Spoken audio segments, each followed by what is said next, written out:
Assalamualaikum warahmatullahi wabarakatuh. Ya, sampurasun. Pagi hari ini saya sedang berada di perkemahan ya, di salah satu bumi perkemahan di lereng Gunung Galunggung ya. Lebih tepatnya dekat ke Cimedang ya, Sariwangi ya. Singaparna Kabupaten Tasikmalaya. Nah, ini anak-anak lagi pada sarapan di sana, jadi ini sedang sepi ya. Lalu ini ada teman saya ya, Bapak Rodi lagi main game Pak. Pagi-pagi udah main game Pak, bukan sarapan Pak.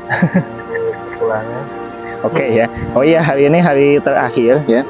Hari terakhir kita berada di bumi perkemahan ini ya. Nah, sebetulnya kemarin ketika pertama kali saya datang ke sini, tepat di sana di depan, nanti kita akan ke sana ya. Saya menemukan satu pohon gitu ya, pohon kopi.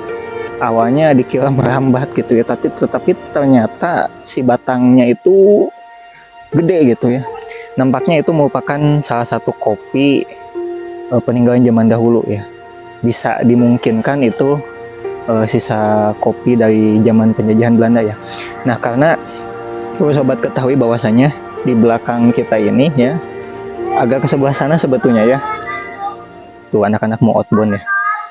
Nah, jadi kita lebih mendekat ke hutannya aja ya.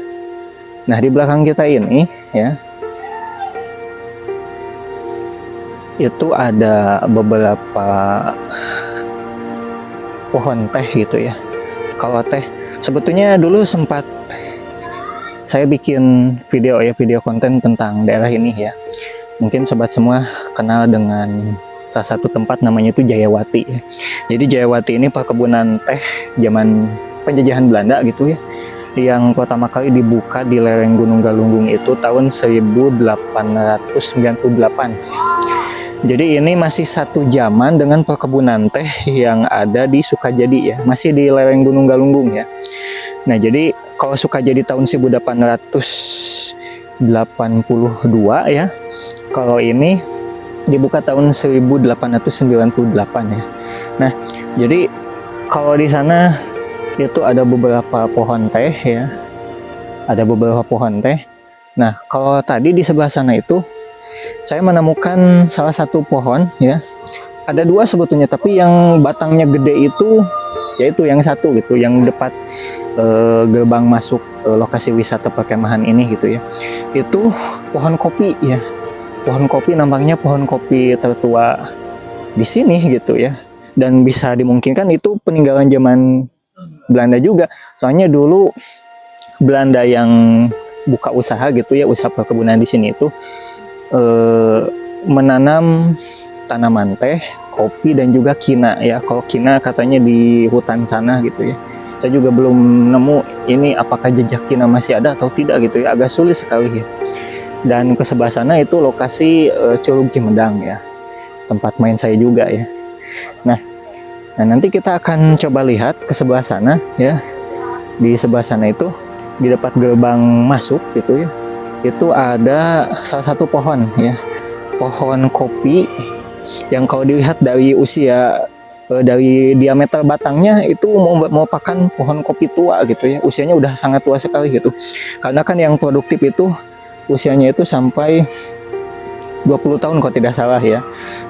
Sobat semua yang di bidang pertanian kopi mungkin lebih tahu gitu ya. Nanti kita akan coba lihat ke sana.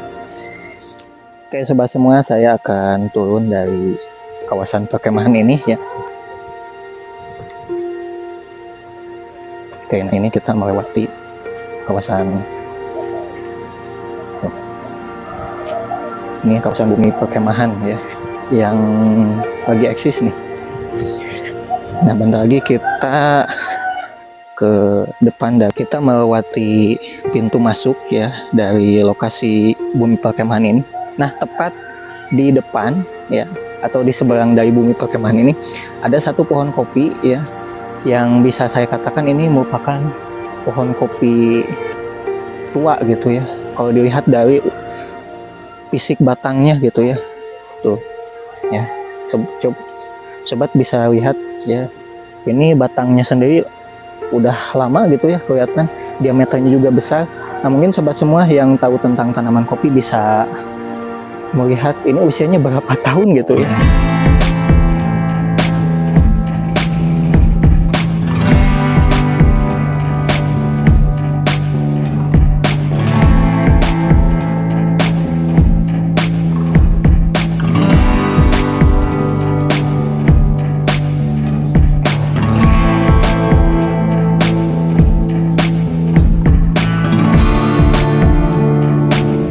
Kalau kita lihat tuh, itu tingginya hampir 2 meter ya, 2 meter lebih mungkin.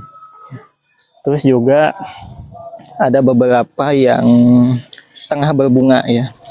Masih produktif ya, mungkin sedikit ya produktifnya ya. Karena dari sumber yang saya baca gitu ya, kalau udah tua memang jarang produktif gitu, tapi mungkin ada beberapa pohon kopi yang masih produktif ya.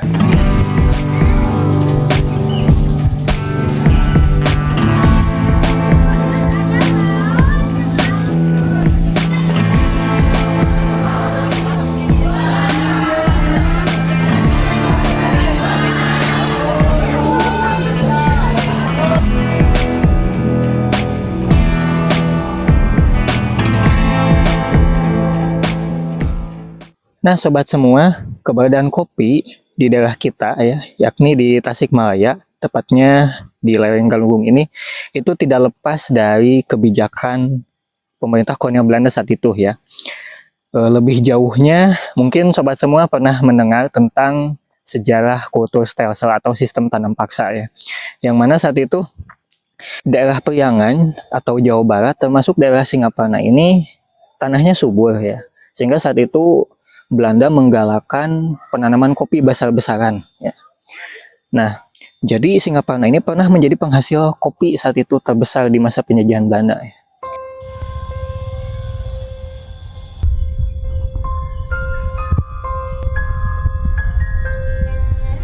Bahkan sampai ada satu tempat ya di Singaparna ya, nama tempatnya itu Kudang ya. Nah, Kudang ini ada kaitannya dengan gudang ya.